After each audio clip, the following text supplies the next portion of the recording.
Twitch-AfrofishOG.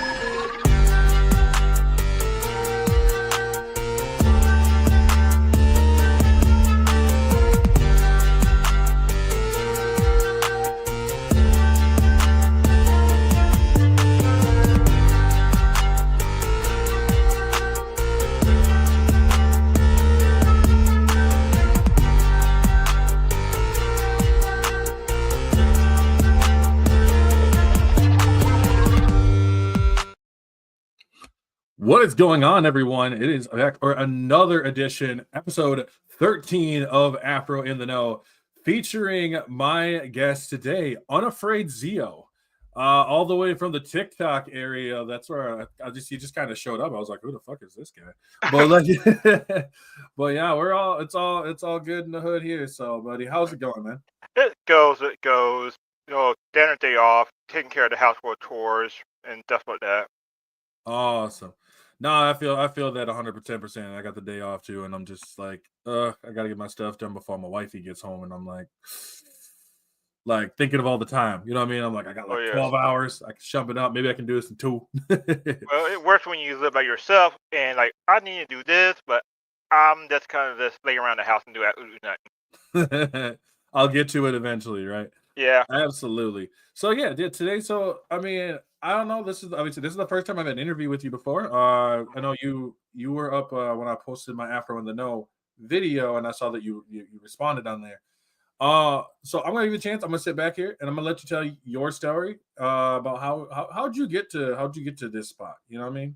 All right. How I got to the spot is that's kind of like a extremely long journey because my first time ever I haven't been on TikTok for long. Let's say about maybe 3 or 4 years, give or take. But as a streamer, I've been streaming off my first stream I ever did was off my PS4 when they had a Twitch integration in it. Okay. And from there, I started streaming on Twitch from there. Then slowly I got a laptop with the Elgato USB thing, and slowly moved everything up to a point where I got to where I am now. Okay. Awesome. So how long have you been actually like streaming kind of thing? Shit. Because I would say, well, I'm 40, so I would say give myself about at least 8 to 10 years minimum. Because hold the fuck up. You're 40? Yes, I'm 40. Yeah, I wouldn't have thought so. Don't worry. At my old job where I used to work, cause I live in South Carolina, and we have a Samsung manufacturing plant that make that, but their washer machines. Okay. When I turned 39, my early at that time, when I told her, hey, she really say, call our bullshit. I really had to show people my ID saying, no, this is my age. I am asking for 40. And she looked at me there, no, he thought she was older than me. Saying, nope. It just, like, when people say, we don't look your age, it's because I'm like, when I'm in my house, I'm kind of mostly lazy. I take care of what I need to take care of. I eat most junk food. And people, and that still have up my age, but no. Damn. You another example of why black don't crack. So maybe. Black may not crack, but I sure heard my body does. Yeah, that's fair. That's fair. So like when you, I see when you stream it because I took a gander at some of the videos that you look, and you kind of stream all over. Like it definitely different kinds.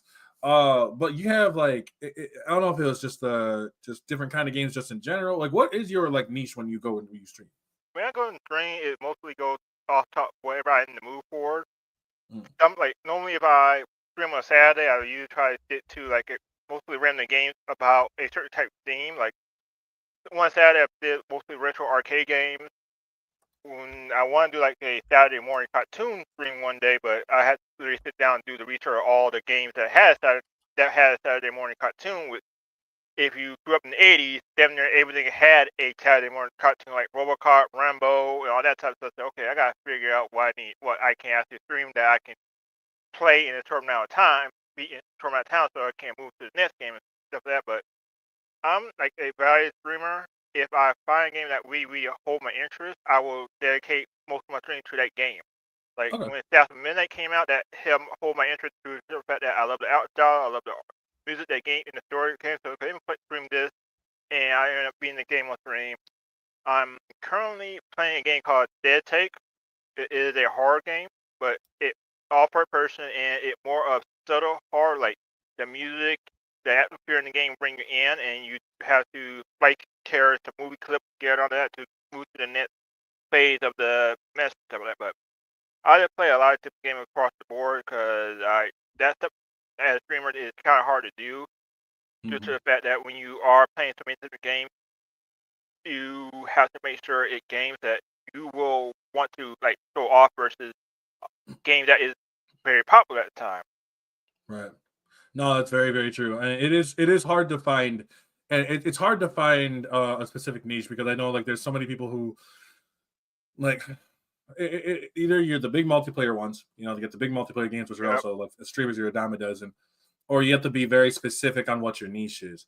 And yeah, being a variety streamer is fun. I do it myself, but it is hard. It Oh is yeah. hard to Oh yeah. find the ones that people think about. And so I think I think it's really important is to get the like, indie streamers, indie kind of games and stuff. Show them the games that you were missing. You know what I mean? Oh yeah. These are the games that you were missing. And like with me, I try to focus on more retro games versus modern game, unless that modern game like, oh wow, this looks interesting. Like if I see a streamer playing something new, I say, okay, this looks kind of interesting. Let me try to get down and see how I feel about it. Because what one person may feel about it might think it's bad. To me, it might be good. I want to like showcase that game a little bit better. Since I don't get a lot of viewers, but the viewers I do get, I try to make sure that hey, this is a game. This is what I like, and showcase it. Because when you do, if you're a big streamer and try to showcase that game, you got 300, 400 people trying to you monitoring that your chat while monitoring the game, which is completely madness. It is a lot, and so even with myself, I don't have much, but it's like having like a mod or something like that, being a moderators in and just when it comes to the big guys, they have a whole team behind them. Oh yeah. So it's definitely kind of crazy with how much they got and they can sit and do. I think I think it's smart also kind of showing games that you think people might have missed because like scrolling through a couple of yours, I was looking, I'm like, okay, there's a couple of games here like looks like some like Common Rider stuff like that, which I Oh know yeah. that Common Rider especially, I know I don't know much Common Rider, so like don't ask me like any interior stuff, but The issue with big. Common Wire and the whole brand, my friend got me into that series, into the whole Tokonoko series, which is your Power Ranger, your Meta Heroes. It was over here it was Big Bad Beerboard, but over there it was Beefire Kabuto and Common Wire. Like my first full Common Wire series I watched in Japan was Common Wire Decade, which is a anniversary series for the Common Wire series. Okay, yeah, Yeah. shit, I know that's a world that I didn't even realize how deep even the regular Power Rangers like lore actually delves into. Oh Um, yes. Oh yes. oh my god, I was sitting there one time and my friend started to tell me it, and he's like, I'm like sitting there like, damn, this motherfucker's still going. Like, Because right now in Power Ranger, cause I not up to current in the current season right now, but it is their anniversary. It's not an anniversary series. I think it's their 35th anniversary, and the concept of this one is different rings, different Red Rangers. hmm, they have a tendency to go back to that a lot, don't they? Yeah, cause they do it. Cause over there, like the Super Sentai series, with the Power Rangers is like a big deal over there. Like the Super Sentai over there is meant for like kids, whereas the Kamen Rider series more toward teenager and adult. Cause oddly enough, the first Kamen Rider series, which was Mask Rider, yeah, Kamen Rider, was aired late at night because it was literally geared for adults. Like it has smoking, all that type of stuff in it. So. Oh, okay. So if you really want to go back that history, look, cause like on YouTube, I kind of like every time I do like Magic the Gathering or playing like a card game online, I actually save all the opening themes on my playlist, so I just have that playing in the background. Okay. Awesome. Yeah, that's actually pretty dope. Like I said, I don't know much about it. I'm learning more about Power Rangers just because I feel like it's interesting. It's one of those series that I just never delved into that I was like, we'll give it a shot. You know what I mean? But now that I actually look into it, I'm like, okay, cool. This shit's kind of legit. Now, Master do have like a YouTube channel where if you just want to watch it and see what it is, you can go that route. Because I know Stout don't have all the seasons because they lost the license, but they are showing some of the older and somewhat current Kamen Rider series. So if you want to jump to that, I recommend going to the Stout Factory route on YouTube. Okay, I'll definitely check that. I'll have you, if you wouldn't mind, after we're done with this, send me a message of what the place is, because I'm probably gonna end up forgetting. All right. I will. But yeah, like, so when you're looking for yourself, when you're looking for a game to play for your stream, because like when I'm, like I said, when I'm looking, I was like, I noticed the Common Writer, I noticed things from like that I've never even heard of. I was looking through one, like one of them, where it was like the King of Route 66 that that caught my attention. I was like, oh, okay, interesting. And then like some of them were like, what was it? You had one that was like Demolition Girl and stuff too. Oh yeah, that one. And I I'll, was sitting there like, what the? I was watching a bit of the gameplay, and I was like, dang, yeah, that one only in came out Japan. in Japan and Europe. We never got over here. It wasn't until I followed a streamer that is mostly does horror game, but every so often he do, he will do one thing where it just like random games he recently imported of that stuff, and he sold that. Say, okay, this looks kind of weird. Let me do like a 10-minute playthrough video and upload on TikTok to see what people think about it. And went, okay, if it goes, it goes. If it doesn't, it doesn't. At least I put something out there so people might go, oh, let me look into that, and they might look into it. Yeah, no, exactly. Because it was funny because I remembered that it like triggered a memory in my head of I believe they talked about that game got talked about on X Play when G4 was around, and it was like weird games from Japan, and I was Yeah, like looking, and I was like, when okay, D4 yeah, was good, when D4 was good. yeah. So like, and when I went to go, I never played it. But then one of the games on there that they said was like, oh, this game is weird. It was Katamari Damacy, but then Katamari Damacy blew up. Yep, 'cause I remember buying it at GameStop for $20, and it wasn't until at that when I looked on IGN, they really said that for some reason it was only available in my type region over here, to where like, okay, cool. I bought it for $20. I enjoy it. Simple concept, very popular. Sometimes it's like to make a good game, it's just that simple. Oh yeah, and on top of that too, like what the graphically, it's not a bad looking game, and it's just vibrant. It's a vibrant. It's very appealing to the eye. Oh yeah. Like, and I think that's what got people to be like, oh, okay, yeah, I'm totally just a little alien rolling up people to make them into like a giant death ball into the sun. Like, yeah, just like you don't think about it much, but you're like, damn, this is actually incredibly dark. Yeah, it is. And I'm just surprised it's still going on to today because you got the two on PS2, on PS2. You had a PS3 version, a 360 version, a DS version. I do believe there was maybe a mobile version. I could be wrong on that one. And now you got the new one that dropped on the Switch, and of course you got the remake of the remastered one, the Kamen Remaster Reroll. So I'm just Mhm. surprised this series is going on. So that means it must be making some type of money, make profit off of it. Oh yeah, well, and yeah, I mean, it was. I think it was just the fact that one, it was something different than we've seen. Uh, I can't, I can't think a whole lot of games during that time that really like stuck out like that. So like when I think people like having a refresh of games. This is also why variety streamers are so good, um, because they are when they are not playing, they want a cozier game, I should say. You know what I mean? They don't want the game of they don't want the game of playing COD all the time, Battlefield all the time. Eventually, you just want something that you can just relax to and something kind of goofy. And I think Katamari sits there. Especially if you really dive into the whole Japanese only game type like that, you learn so much because I remember I remember written Orange Champ Baraka for the 360 from Blockbuster years ago. Then I bought the one that dropped on PS4 that was the Orange Champ Baraka the Chaos or something like that.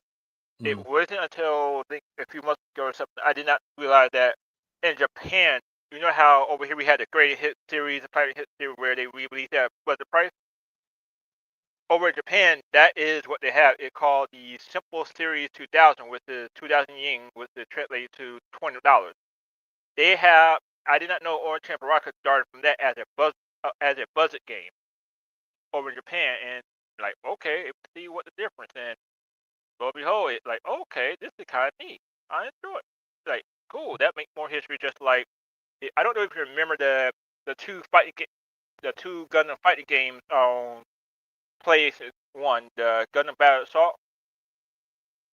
If you remember, yeah, there was also there was a $20 games in Japan before it came over here too. So yeah, like, wow, I probably didn't know, because when I was looking through the games, like, okay, let me see what this is. I thought it was like a Gundam game that I haven't played yet. Nope, it was. As soon as I booted, I went, wow, this is legitimately the game I've played already. And now I learned something new. Just like this is one that I do kind of wish that a lot of companies just look at the Japan market, especially the old PS2, PS1 era budget game, and try to just make a collection and put that over here, because sometimes we just need something like that, just to keep us busy until the big games come out. That's true. That's very true. And I think that is true. Like when you get there's a moment in gaming where like the big titles, there's a break gap in between. I gotta stop. Like I gotta start actually sleeping. Trust me, I gave up on sleeping a long time ago. I think there's a moment in where it comes to video games, where the big titles they're kind of like a ravine. You know what I mean? Like you have this, or like a valley, and in these in between places, this is where these indie games kick off. Right now I know like Borderlands 4 comes up, so it's like we got to make sure we get everything between Borderlands 4 or Lost Soul Aside that comes through. So we got to make sure we get everything between Lost Soul Aside or Ghost of Yotai. And so I feel like when it comes to these games, like you mentioned, that are in between these big titles, I think it's kind of hard for them sometimes. It's extremely hard, because when you get that one indie game that we blew up, then you have something like the Assassin's Creed, Mad, and NCAA, all the big cards come out. Those games will overclip that. Then when the fandom or buzz by the Bible, those games come down, that indie game will slowly grow. But once again, you got that big one come out right top of it, it puts it right down. Mm-hmm. It's like going to a Walmart and dig into the bargain bin of movies where you go crap, oh, gold. And I think that's also too. That's also really big. Is like going, you said, mentioned going through older games. I think you said you're 40, I'm 33. So like, there's going to be games that we just missed. Whether they were obviously they were from a different area, whether they were at the time just more mature. It's always something. You know what I mean? And so I think what's really, important is to go back and see, hey, maybe these games are a little bit different than I thought they were. Maybe they were more, more active, or maybe they were actually better than whatever. Or what did I miss? Like one of my ones that I know that I would have missed if it wasn't for me having tooth surgery, would have been Beautiful Joe. Oh yeah, I got, hold on, crit. I can pull it off. Crit.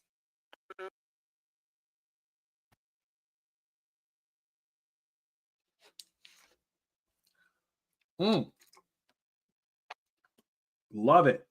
Yep, because like I say, if you really pay close attention on most of my physical games and stuff like this over here, and over there is like most of my collector edition bosses and things of that nature. And if you pay close attention behind my head, those are the Series 1 from Premium DNA Upper Gym figures. Oh, okay. Yep. Interesting. So, yeah, a local toy shop I visit here and there had them. So it took me 2 trips to go get them all, because I was able to get 3 of them one point, and I had come back to get the other 2 at another point. So, but they're also one of my hobby too. I collect figures, model kits, the whole 9 yards. So I'm like completely like, when people literally say what kind of nerd I am, I'm a little bit of everything. I'm a complete mess. Mess. Yeah, That's not a bad thing though, too. Like having a hobby, whether it's collecting, whatever, is always important. Especially even if even if one of your hobbies is gaming, it's still nice to have almost like a sub hobby in there. Oh You yeah. know, so you mentioned like collecting different games from all over, or getting stuff from whether it might be from Japan or wherever like that. All that's highly important. Um, my question to you then is, so what are you like? What are you currently playing then now? Like, what are you streaming? Best. The last game I stream is my playthrough of Dead Take, but I'm monitoring that. I will stream that when one of my friends comes to visit my channel because she a horror fan, and she already comes to my TikTok and support me with whatever game I play. So that's gonna be more. I am streaming that, but I don't know what I'm gonna stream today because she in the process of getting used to her new job and moving. So I don't know if she got a peer. So yeah, but normally if I get to like one particular game, it would be like through the week.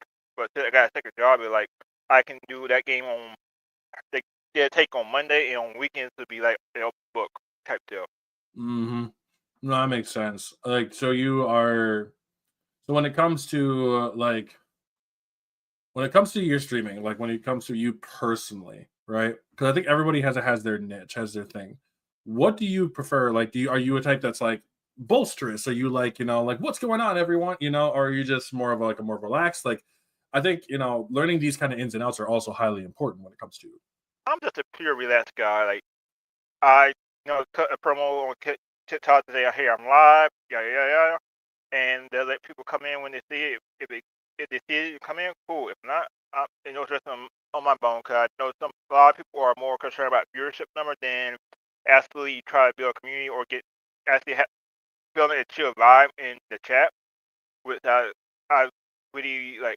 I prefer more of the chill vibe in my chat and viewers that are chill. So if I get like maybe have 10 viewers, I'm happy with that. So I'm a Hmm. simple man when it comes to streaming. As long as I'm putting out something that people enjoy, I'm happy. Yeah, that's fair. That's also fair. And we'll be taking we'll take a couple chats also as well. So we'll be going through there. So one of them here comes from Black Scorpio, who's a great streamer himself. And as a new streamer, have you already faced some issues where you feel you ain't doing enough, and you feel like you might hit the road where you feel like just walking away? At times, yeah, I do feel that way at times. Because if like, I don't really try to dedicate like a whole. Cause every time I dedicate like a stream to a particular franchise, there would be like Resident Evil or Silent Hill. I say, okay, this is a good stream. This will help me bring viewers. But if it like bring me that one, say, okay, this is a big series. So yeah, and especially when I look at my analytics on Twitch, I'm not really doing much I need to do to try to move to the next level. So I do hit the walls here and there, but also realize that I have to I gotta keep myself in grounded saying I cannot compete with everyone else. I still have to focus on doing my thing. And Mm, when sometimes I do take the long break where I don't stream for maybe like a week, just to reset the brain. Then once the brain get reset, I can go back to my normal day-to-day streaming type habit. okay, that makes So, sense. What do you do then? Like if you're like, I'm taking a break. Like, what is it? Just like from the streaming self, or even from video games all in general? just from stream, because I do like on my days where I don't feel like streaming, I do play games. If something that like if a game that I do not want to stream, I Mm, I just play it. Like I just download the like a somewhat like I'll say a spiritual version of Suikoden, Eden Chronicles. So more like I might play that off stream. And just like yesterday, I played Madden off stream because Game Pass and pay for 10 hours free. Cool. So stuff I do have stuff I will just choose to not play on stream. that makes sense. Yep. Like, I think we all do that. We all have games um, that we play on stream. We have some that we play off. Like, games I know for me, games like Baldur's Gate is one I will not play on stream. Oh yeah. But like Hot Shots Golf, I might play on stream. Yeah, something along those I lines. can't wait until they release a new one. Oh, man, that would be wild. What Yeah. is important to you as a new streamer? Because many lose sight at what they want. What do you see yourself doing in the future? I doubt I gotta lose sight just because one thing I do like about streaming it is a way I can just relax and vibe with people. But going in the future is just I just want to keep doing what I'm doing and putting out great content as much as possible. Because at this time of age, some you might have that one person that have a horrible day, see your stream, see something that they may have triggering them like a memory from the past that made them happy, and they might say, "Hey, man, I had a bad day at work. Da da da. I came to a dream. It kind of like eased my day for me." So that's technically what I see myself doing, and hopefully continue in the future. No, that's fair. That's definitely fair. And Scorpio said it earlier too. You already sound like you're on the right path to keep on going. Like he's like, I only ask these hard questions because Afro and I have faced some of these challenges and would love to help as much as we can as well. That's And cool. so Cool. we, Cool. I don't mind hard questions. It make me think better. oh yeah, no, exactly. Which is good because I do have some harder questions as well. And I look at things through very much of a lens. There's a couple beliefs that I have when it comes to gaming. One, there's at least one game out there for every single person. I agree. Uh, there's always a two. There's if when someone tells me that there is no good games that have come out within the past like 5-10 years, I will straight up tell them this is an untrue statement. I believe wholeheartedly that there is always going to be, even in the last 5-10 years, there's always been a game that if it has hit you in some way. It might have impacted you. It might not be much, but it might impact you in some way, shape, or form. So then my question to you starts with this. What is a video game or video games that you have played? And I usually do it the last 5 years, but we'll continue that off later, right? That have left the biggest impact on your life. That for start, one of the games, of course, because I grew up with the NES Action set is I'm gonna go with that era for a quick moment was Dr. Mario, because me and my mom played it, and my mom whooped my ass through Raging Sunday. Oh, the Genesis column once again, my mom whooped my ass through Raging Sunday. Super Puzzle Fighter with I think it was Super Puzzle Fighter on the PS1. Me and my friend thought we had my mom. Mom learned it and whooped my ass. Poor slash Dark Robot made me the same. My mom whooped my behind. So all those impact me because that was something that me and my mom can share. And from there, a game series that really got me, like really hooked me, is the Assassin's Creed series. From Okay. I haven't gotten Shadows. I'm way overdue for that. But I had to make sure that I have finance to where I can buy Shadows. Right. Did you start with the first one then? Oh yes, I started with the OG Assassin's Creed from the 360 era. Because this was when I was working at GameStop, and one of my coworkers talked to me about it. I said, okay, I'm try it. I like the concept. I like the fact that they do take pieces of history, but twist it, give it a sci-fi crit tell to where now I got like a hidden blade, costume piece, the Kang from Syndicate, a Assassin's Creed tattoo on my chest, and I got like over here on my side, into my career is mostly like Assassin's Creed Dash from the collector edition. I got like a poster Assassin's Creed Ezio, like glass type I kill it thing too that I need to get a frame for. So when it comes to Assassin's Creed, that is the one that's my huge impact for to me. That's awesome. That's awesome. Like, and that's Assassin's Creed is one that does seem to leave like a lot of impact on a lot of people. Both, I hear a lot of Assassin's Creed is not good anymore, but I don't know. I don't necessarily believe that. Assassin's Creed is always the only Assassin's Creed that I didn't like, but that was due to the fact that it was a mess when it came out. Was Assassin's Creed Unity? That's the only one that I did not like because it was a mess when it came out with all the bugs. But then when I went back to play, I said, okay, this ain't bad.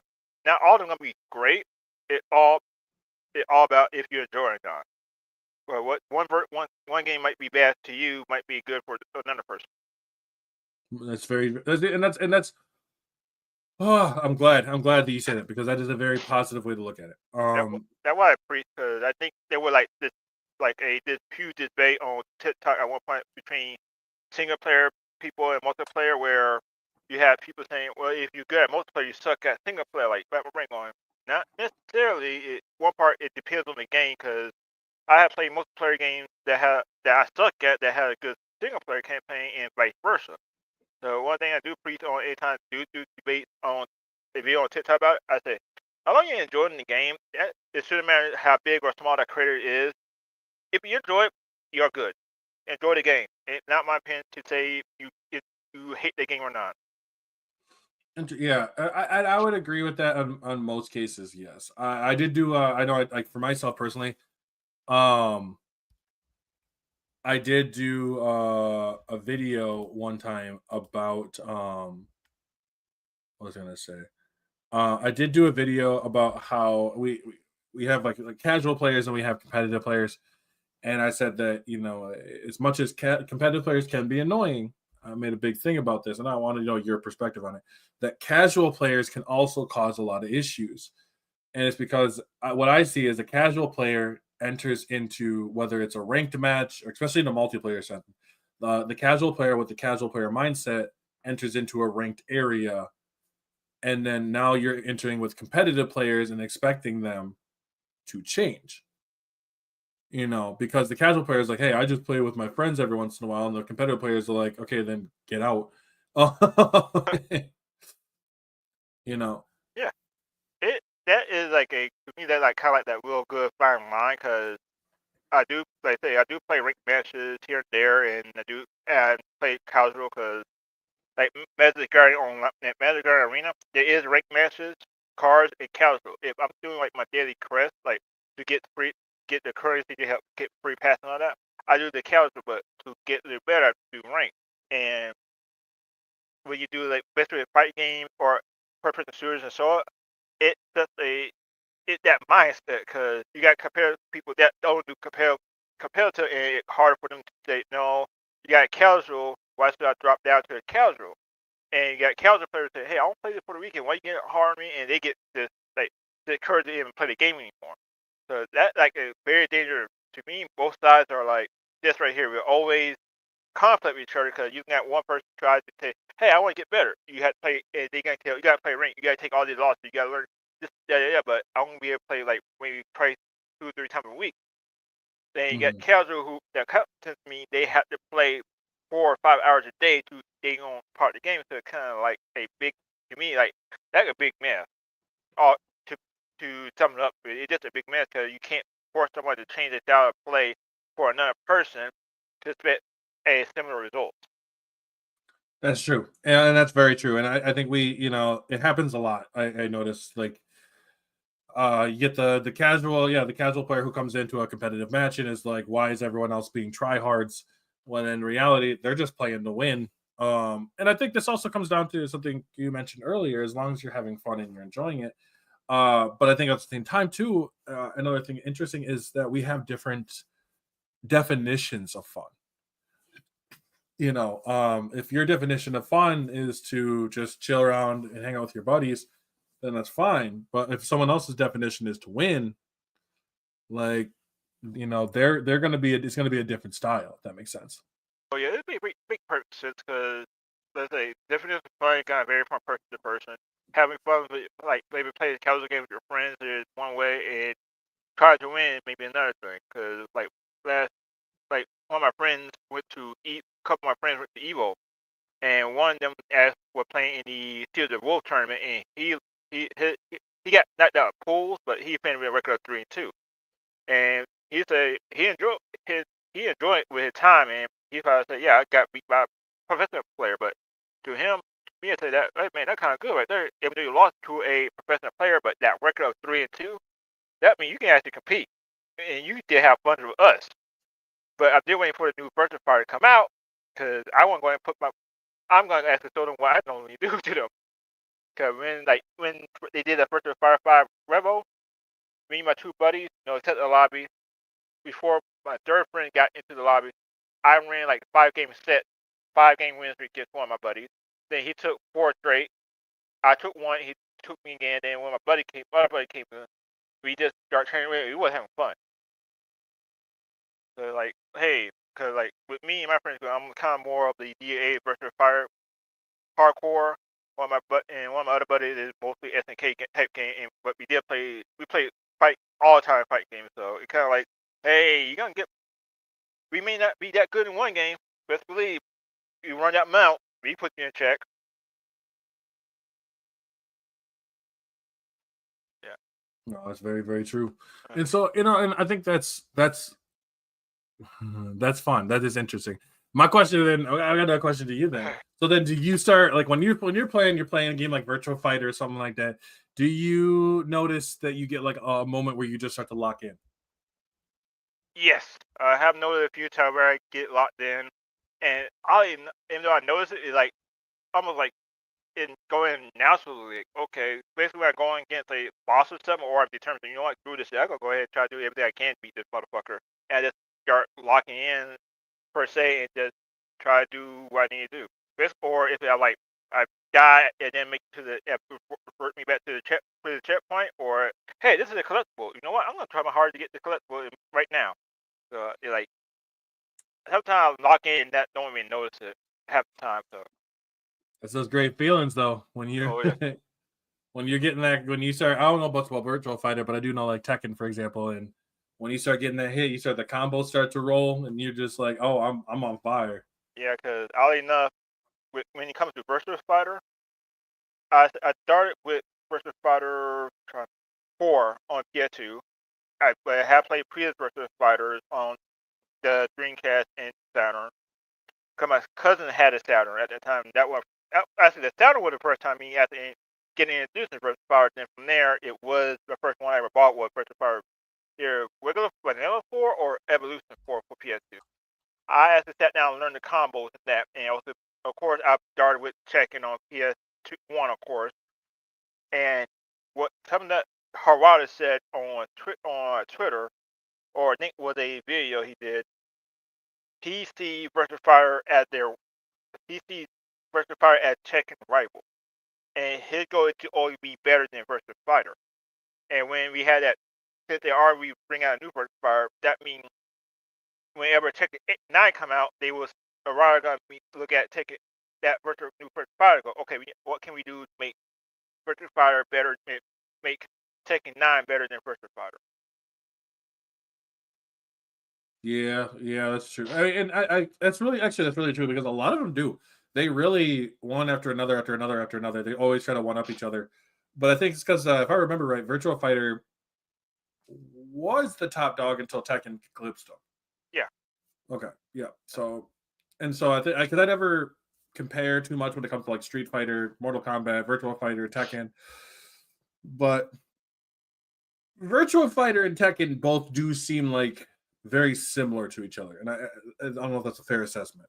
It is fair assessment because the only outside of the but like Versus Fire at 3, but you had your punch, kick, guard, whereas whereas Tekken it all like left punch, left kick, right kick. But when you start playing both, it all merged together because when you look at the combos between both, it like wow, it not different except the butt got changed around a little bit. So if you are Mhm. coming from like Tekken and going to Versus Fire, you might have that learning curve, but after a while you go, okay, so technically Akia might be similar to Atashi and Jin. Sarah might be like, damn, like Anna or Nia. There you go. So like once you start looking at similarity, you go, oh cool, I can get into this. Yeah, that's fair. Well, and have you? Okay, I guess since you've played it, I noticed that like there was some people who I saw kind of complaining about Tekken, right, and saying that it's gotten way too fast. It's very anime like, which is so weird to say, like now.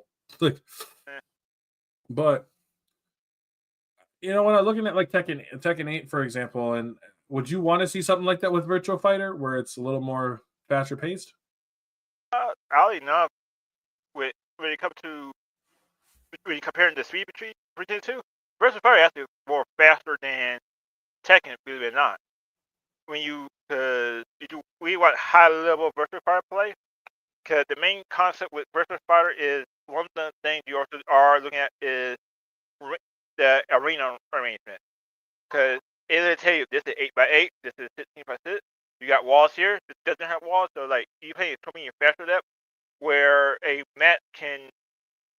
Some of the combos I have seen in speed for some of the characters like, wow, this is is faster than Tekken, because with Tekken, you have all these counter defenses to interrupt combos and all that, where Virtua Fighter is just no power up. It's just, hey, we gotta throw hands at each other to see what happens. That is.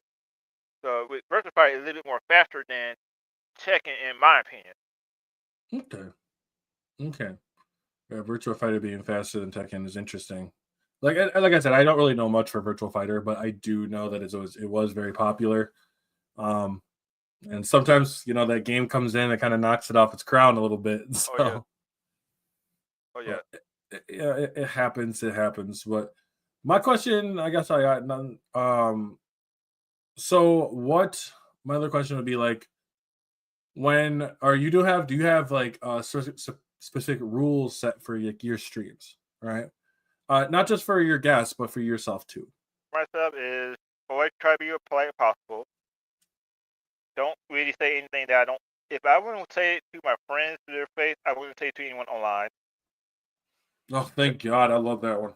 Yeah, because I haven't came across anybody in my chat who say anything disrespectful. Because like the old saying goes, to get respect, you got to give respect. If anyone do pop up in my comments or videos or anything like that, say something disrespectful to me, I just look at it and go, okay, and then remove them out the room. Because I don't gonna lie, I do have a mouth on me. I do bite my tongue a lot, but if I'm not gonna say it in the face of my friends, because one of my closest friends I know for like 20 plus years, me and him can cuss each other out in a whole conversation in public. If people think y'all two must be mad, and one of our friends said, "No, this is how they really talk," and he go, "Wait, why?" Good friends, and we knew exactly exactly what we were talking about. So, But it's true. but yeah, people come in chat, always pop off. All that. It's just up to you. Thing. If you give them the attention, they win. If you don't give them the attention, they're gonna keep doing it until they just give up. Mm-hmm. Yeah, there's one thing. There's trolls. Trolls are relentless. Oh yeah. And they're annoying as fuck too. Oh yeah. No, and that's interesting. So, and then I'm sure it's the same thing for your audience though too. I expect you to be polite. I expect you to not be disrespectful.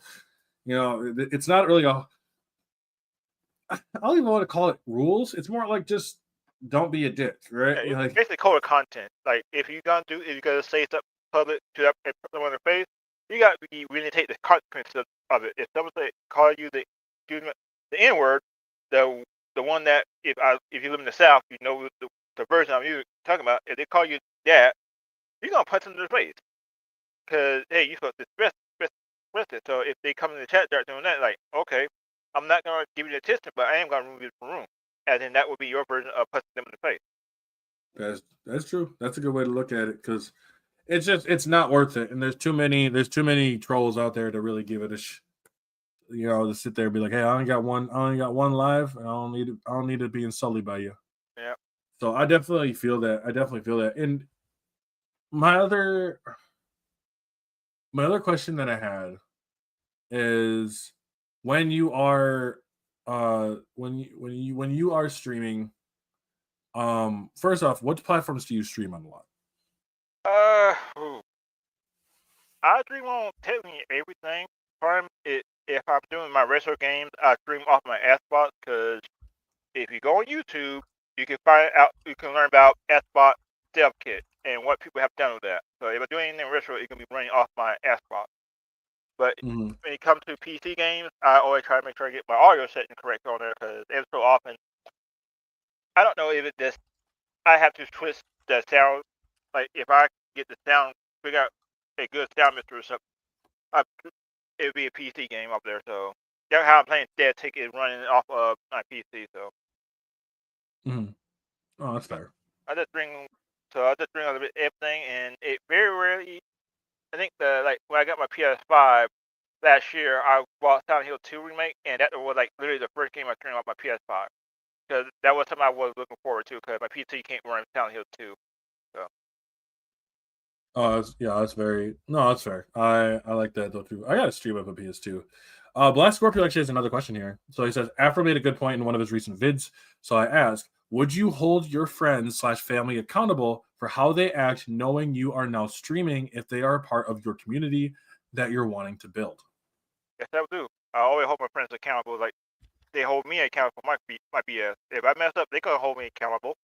Just like with them saying, "Hey man, this is what I do." Da da da. He said, "Cool, okay."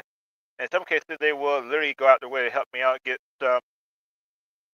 some people to help watch me on that type of stuff. And with my friends, I can tell when they are like, especially when they say something off cuff in chat. I go, "Oh, this is them joking." And some people might say, "Oh, no, he just joking with me." This is how me and him talk. So, but yeah, I always hold my friends and family accountable, especially when I'm streaming and things of that nature. That makes sense. That makes sense. No, and that's a good thing too, because that's like I've mentioned, like not everybody does. And Yeah. when they don't hold people accountable, all it does is make things worse Oh yeah. for everybody involved. It makes everybody involved. So it is. It's what was I gonna say? It's very annoying. Oh yeah. It can be, but just like doesn't matter what form or content creator you are, you gotta have those rotten apples who just gotta try to ruin anything or take things too far. Hmm. So I got one last question for you here, and then we'll kind of do the wrap up bit. But my question is, what are your 5 favorite video games? My 5 favorite video games are. What I better say is like my friend do troll me on this one, and I will show you this. I will show you the game, right? Correct.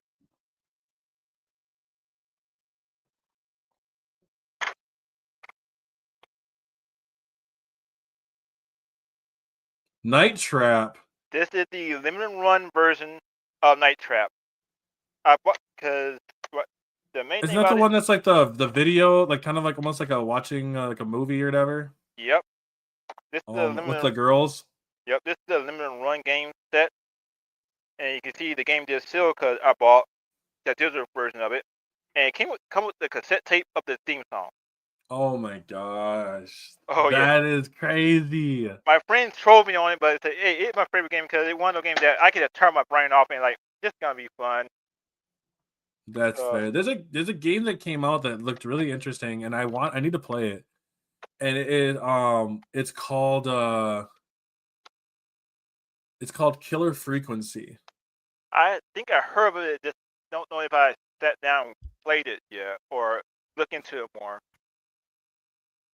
Yeah, it's um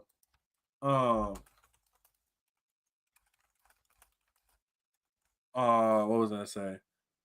Um it's interesting in the terms of like apparently you're like a call, I don't know, it's like a radio host or something like that. Oh, now I know what you're talking about. I think I saw Yeah, it like you radio host and you try to solve mysteries and stuff like that. yep, you're trying to help them like escape and stuff. Yeah, so I'm interested in that one. But yeah, so that was what was that? Like just what in your 5 favorite ones? That's that one of my favorite. That number one. And no real political. Number two is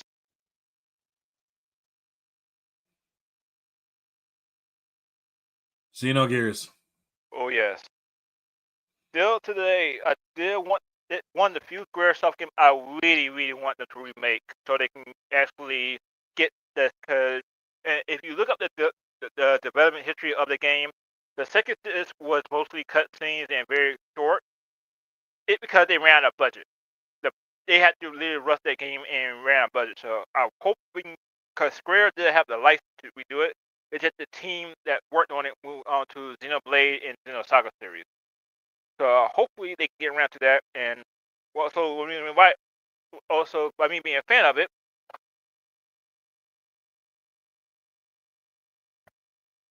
this is the fourth. If you play the game, this is the model of the first 4 gears to get encountered in the game. Oh, okay. So, and I got like one more. I got one that a viewer sent me off my Amazon wish list, and unfortunately, those kits are not gonna be built. Those are gonna stay sealed in the box because I do not want to build them. Because one, it's part of my favorite series, and two, I don't want to fuck them up. That's fair. Yeah. Number three is Parasite Eve Mm. because that was one of the games I had when I was on PS1. I enjoyed it.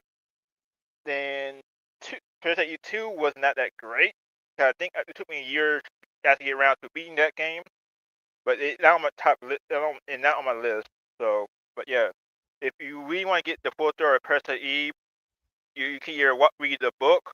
Read the book or watch the live action movie because all that tied into the first game, and that also the reason why the first game cannot be. The first game can be remastered, but it cannot be remade because the author did not like Parasite Eve 2 because there is singing in. Huh? Why? Because if you cause if you want the long short story, there YouTuber I've watched because he do like in a nutshell video called Raptune. He did in a nutshell Parasite Eve, but also there's another creator who is a die-hard.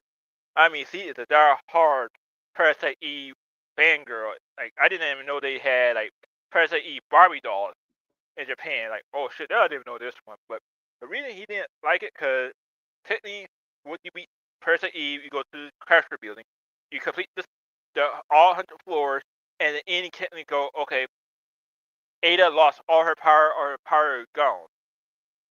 How fortunately, when 2 came out, we undid everything in there. Like her powers wasn't gone, but it was dormant. It was just a complete mess. Then you have Third Birthday, which was the reason why they don't have it can never be called Parasite Eve. But primarily that first game, the first time you go to the museum, can't remember the doctor name, but the professor, I don't remember the professor's name, but he explained to you like through the whole expedition. That whole expedition is everything coming from the book. If you don't read the book or watch, because they did release a live action movie for it, which wasn't bad, but it technically is playing all the events that happened before that. So yeah, that first game cannot be remade. The second game maybe, but I think the first 2 games can't be remade because of the fact that the author don't want them to use a license, even though that Square owned the characters in the game, but not the name no more. So if Square wants to they can re-release it, but they can't, or do a remaster with updated graphics like they did with Chrono Cross, where they finally got the tie-in between Chrono Trigger and Chrono Cross, which the Rascal Dream was a Super Nintendo visual novel with tied together Cross and Trigger Cross. Oh, that's up. But I think the last time I saw anything with Parasite Eve was this Final Fantasy mobile game where they had a Final Fantasy a Parasite Eve event in it. So you'll be able to use it that way, but other than that, they can't do a remaster on. So if the day they do that is like, oh shit, they must have gave that woman a whole lot of money. Right. I say that's number 3. See what else? Like, also Guilty Player. I mean, one of my other favorite game series is like I put this is like for number 4 in both games. The DOA and Virtua Fire series. Those are also my favorite game in my top 5. Started with DOA 2 and fell in love with the mechanics, and up to the day I got DOA 6 for free for my contest because God, that game was horrible. Oh. I think gameplay wise, like the whole DOA community, like we do not like 6. We don't know why you try to make DOA 6 into a esports game. You had the formula, you had the easy money just redo that built on what you did on 5. That they're controversial. And for the last game, I'm trying to figure out the last game because it like there are a few games that I always go back to that I like playing on my downtime. But I just leave 5 blank because I can't remember for God of me, I can't remember what else I can think on there because it's hard for me to name down top 5 because a lot of games I really stick to a point where yeah, these are games I'm gonna look. Doesn't matter what you tell me, I'm gonna enjoy them. But the 5th spot, if I do have to pick one, this gonna be a cop out. But I'm gonna be honest. The EA Sports Big Line, that was my number 5. The EA Sports Big Line, because so that era EA Sports games were fun. That's fair. Those are some really good ones. I like those ones, especially the EA Sports Big era is really good, and I think I'm one of many people who can say that I still miss it. Same here. Unfortunately, I think with the NBA stuff, when they had that huge brawl in the Palace event, that kind of like threw everything with NBA Streets right there. And with the NFL license being with NFL, I guess they don't want the 3 asterisk anymore, even though they got something like that in Madden called NFL Showdown or something like that. Yeah, it's not the same though. It kind of, but at the same time, like, this is crap. Yeah, that's what I'll definitely say. I had a big issue with that when they were doing that kind of stuff, and I was like, "This isn't NFL Street, guys. This is Madden with trying to do an NFL. Like Madden's like trying to imitate NFL Street." The best analogy is Madden, but arena football style Madden. Yeah, and it doesn't work. It doesn't. It doesn't. But alrighty, dude. I appreciate you being here. I'm gonna ask where once again for anybody else, where can they find you? You can find me on TikTok at I don't know how at UnderFaceZero and also on Twitch at UnderFaceZero. When I do a stream, it be simultaneously on both channels, on both TikTok and Twitch. So if you follow me on Twitch, you gotta see me there. If you follow me on TikTok, you gotta see me there. If you follow me on both, thank you for following me on both. Because right now I'm like about 900 followers on TikTok, but I would love to get to 1,000, but at the same time, I take whatever I can get. Right. No, that's fair. That's just is what it is. It's part of the name of the game, baby. Oh yeah. So, and as always, for myself too, you can find me over on YouTube. You can find me on YouTube, Instagram, TikTok, was where I just started really kicking in my TikTok streams, and also Twitch, of course, because you're watching it from there. So I'm good. I'm all good. I hope everyone has a fantastic rest of their Sunday. And as always, I'm Taylor from AfrofishOG, and I will catch you all in the next one.